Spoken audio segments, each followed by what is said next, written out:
Hello friends, welcome to our YouTube channel. Friends, in this video I will tell you about how you can do reverse charging in your Motorola smartphone. So let's start the video friends. So here I have this Motorola smartphone and this is the another smartphone, and I have this lead. So this is, you can see, type C to type C lead. You can check this.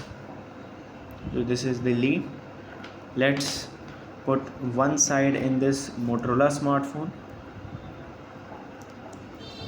and another side in this smartphone.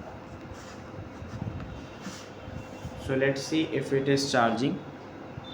So yes friends, it is now charging. You can see charging 1%. And if you want to charge this phone with this phone, you have to just first, so you can see it is not charging. Let's remove this. You have to put in this first and then this. So now you can see it is now turbo charging.